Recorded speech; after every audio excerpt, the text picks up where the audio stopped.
అమలు చేసే ప్రయత్నం నిరంతరం నా మంత్రివర్గ సహచరులతోని మేము కష్టపడుతున్నాం. అందుకే మిత్రులారా, ఇవాళ మేము చేస్తున్న సంక్షేమం, మేము ప్రయత్నం చేస్తున్న అభివృద్ధిని చూసి ఓర్వలేక ఇవాళ టీఆర్ఎస్ నాయకులు ఉన్నవి లేనివి మాట్లాడుతున్నారు. నేను అడుగుతున్న కేటీఆర్ను, ఇవాళ ఆయన మాట్లాడుతుండు కాంగ్రెస్ పార్టీ మోసం చేసిందని. ఓరి సన్నాసి, అసెంబ్లీ ఎన్నికల్లో 39 సీట్లు ఇస్తే పార్లమెంటుకు వచ్చే వరకల్లా గుండు 0 ఇచ్చిండ్రు. 7 ఇట్లలో డిపాజిట్ పోయింది, 17 ఇట్లలో ఓడిపోయిండ్రు. ఇంకా మీ బుద్ధి మారలేదా? ఇంకా ఈ అబద్ధాలు మానరా? తండ్రి కొడుకులు బావ బామ్మార్దులని నేను అడగదలుచుకున్నా. నిజంగా మీ మాటలు నమ్మితే తెలంగాణ సమాజం మిమ్మల్ని మనుషులుగా చూస్తే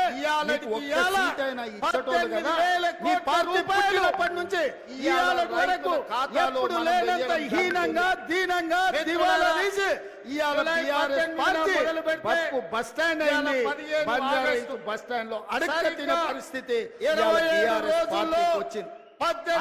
సిగ్గు లేకుండా ప్రజల్లో నిందించుకుంటూ ప్రజలు అన్నట్టుగా ఎంత మంది ప్రజలను కట్టెబెట్టాలని చూసినా ప్రయత్నం 18,000 కోట్ల రూపాయలు ఇవాళ సీతారామ ప్రాజెక్టు గురించి బట్టి విక్రమార్క గారు పూర్తి వివరాలు చెప్తున్నారా?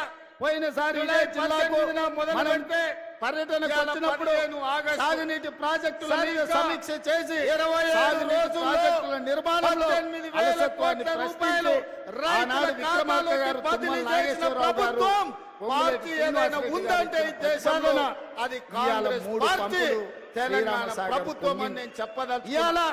నేను సూటిగా సవాలు జలాలు నష్టమైనప్పుడు ఆటి చెట్టు లెక్క కృష్ణా నది జలాలు కరువు వచ్చినప్పుడు ఉన్నావు. కృష్ణా నది జలాలు నుంచి ఎస్ఎల్బిసి శ్రీశైలం సవాలు జిల్లాకు నీళ్లు ఇచ్చేది. మొన్న కరువు వచ్చి నీళ్లు లేక నల్గొండ జిల్లాను కాదని మీ నాయకుడు పొంగులేటి శ్రీనివాసరెడ్డి పాలేరుకు నీళ్లు తీసుకొస్తే ఖమ్మం జిల్లా రైతాంగం నాతోని పంచాయతీకి వచ్చింది. ఇవాళ మన మంత్రులే ఉత్తమ్ రెడ్డి గారు, మన మంత్రులే శ్రీనివాసరెడ్డి గారు. కానీ ఎవరికి వాళ్ళు వాళ్ళ జిల్లాలో వాళ్ళ రైతులకు నీళ్ళు ఇవ్వాలన్న పట్టుదల ఈరోజు మన మధ్యలోనే పోటీ పెరిగే పరిస్థితి వచ్చింది. అందుకే పొంగులేటి శ్రీనివాసరెడ్డి, తుమ్మల నాగేశ్వరరావు గారు, బట్టి విక్రమార్క గారి సూచన మేరకు కృష్ణానది జలాలు ఒకవేళ ఖమ్మం జిల్లాకు పారకపోతే గోదావరి జలాలను తీసుకొచ్చి కృష్ణా కాలువల్లో పారించి ఖమ్మం జిల్లాకు నీళ్ళు ఇవ్వాలన్న ఆలోచన ఖమ్మం సమీక్షలో వస్తే ఇవాళ గోదావరి జలాలను ఇవాళ ఖమ్మం రైతాంగానికి ఇచ్చే ప్రయత్నం చేస్తున్నాం. ఇది సరిపోతుందా అంటే సరిపోదు. ఇవాళ 18,000 కోట్ల రూపాయలకు అంచనాలు పెంచిండ్రు సీతారామ సాగర్. ఇవాళ సీతారామ సాగర్కు 8,000 కోట్లు ఖర్చు అయింది. ఇంకా 8-10,000 కోట్ల రూపాయలు ఖర్చు పెడితే కానీ పూర్తి కాదు. అందుకే మా ఉత్తమ్ కుమార్ రెడ్డి గారు ఒక మాట చెప్పిండ్రు, 15 ఆగస్టు 2026 లోపల సీతారామ ప్రాజెక్టు పూర్తి చేసి ఖమ్మం జిల్లాలో 7 లక్షల ఎకరాలకు నీళ్లు ఇస్తామని ఏదైతే మా ఉత్తమన్న చెప్పిండో,